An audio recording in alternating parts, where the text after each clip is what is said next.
ओम श्री गणेशाय नमः। ये वीडियो सामवेद के उपाकर्म के विषय में है। सामवेदियों का उपाकर्म भाद्रपद महीने के शुक्ल पक्ष में, मतलब कि भादव के उजाले पक्ष में जिस दिन हस्त नक्षत्र होता है उस दिन सामवेदी लोग उपाकर्म करते हैं। उपाकर्म का मतलब पहले इस दिन से विधिवत वेदाध्ययन आरंभ करते थे, तो उससे पहले यज्ञोपवीत आदि की प्रतिष्ठा होती थी। तो सामवेदियों का जो उपाकर्म है वह हस्त नक्षत्र में होता है। उत्तराखंड में विशेष करके कुमायूं में सामवेदी लोग अधिक हैं, तो वो लोग इस सामगानाम उपाकर्म को हरताली भी कह देते हैं, क्योंकि बहुत बार अक्सर हरताली तीज के दिन, हरताली तृतीया के दिन हस्त नक्षत्र के पड़ जाने से तो ये सामगानाम उपाकर्म को लोग व्यवहार में हरताली कह देते हैं। कुमायूं में त्रिपाठी, त्रिवेदी, तिवाड़ी लोग सामवेदी हैं, कुछ और भी हैं। तो लोग ये कहते हैं कि तिवाड़ियों की हरताली है।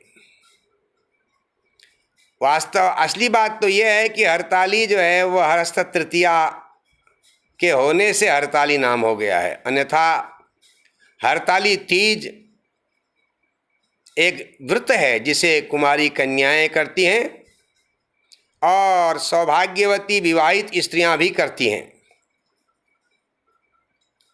अविवाहित कन्याएं श्रेष्ठ पति की प्राप्ति के लिए शिव पार्वती की पूजा करती हैं और विवाहित स्त्रियां, सौभाग्यवती स्त्रियां सौभाग्य के लिए, अपने पति के दीर्घायुष्य के लिए, सुख संतति के लिए ये व्रत को करती हैं। इसी दिन, हरताली तीज के दिन, जो जन्माष्टमी के दिन, व्रत के दिन षष्ठी का पूजन होता है, उसमें जो हरिला उगता है उसको भी भगवान को अर्पित किया जाता है, हर शंकर पार्वती को। तो इसलिए ये हरताली तीज का व्रत अपने में बड़ा महत्वपूर्ण है और इस व्रत को निराहार किया जाता है। लेकिन जो सामगानाम उपाकर्म है वो यज्ञोपवीत की प्रतिष्ठा होती है।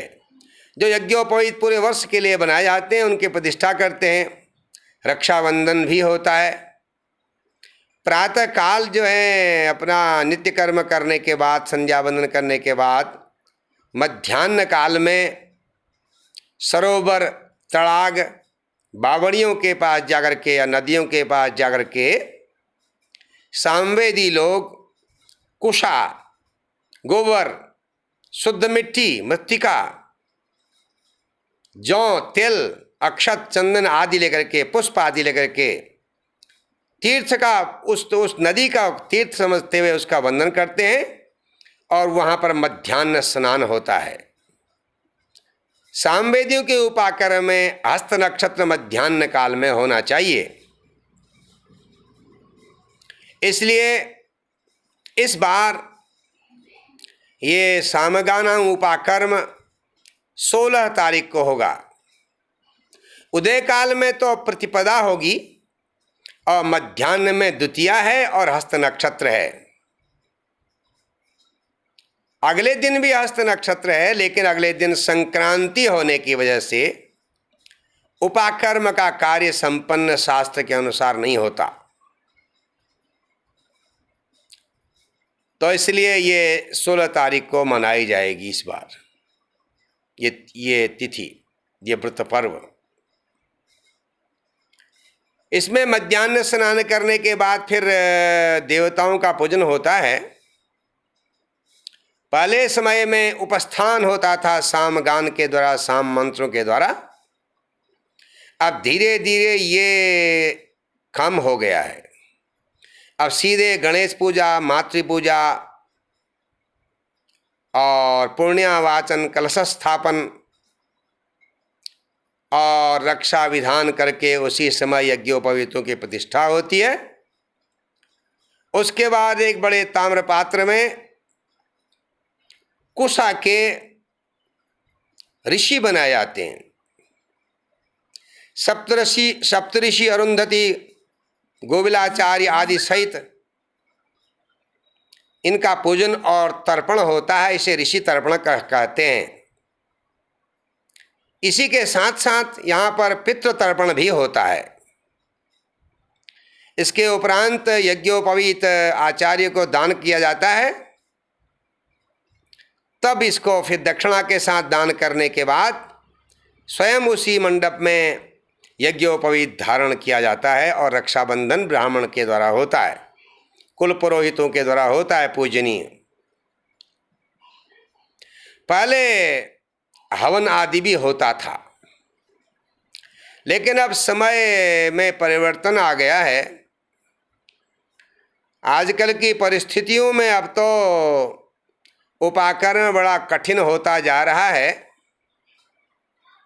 जितने भी हमारे सनातन धर्म के बड़े कार्यक्रम हैं उनमें थोड़ी कमी आते जा रही है। लोगों के पास समय का अभाव है और सामर्थ्य भी कम होती जाती है। तो सज्जन वृंद, सामवेदियों का उपाकर्म जो है वह 16 तारीख को होगा, 16 तारीख सितंबर को।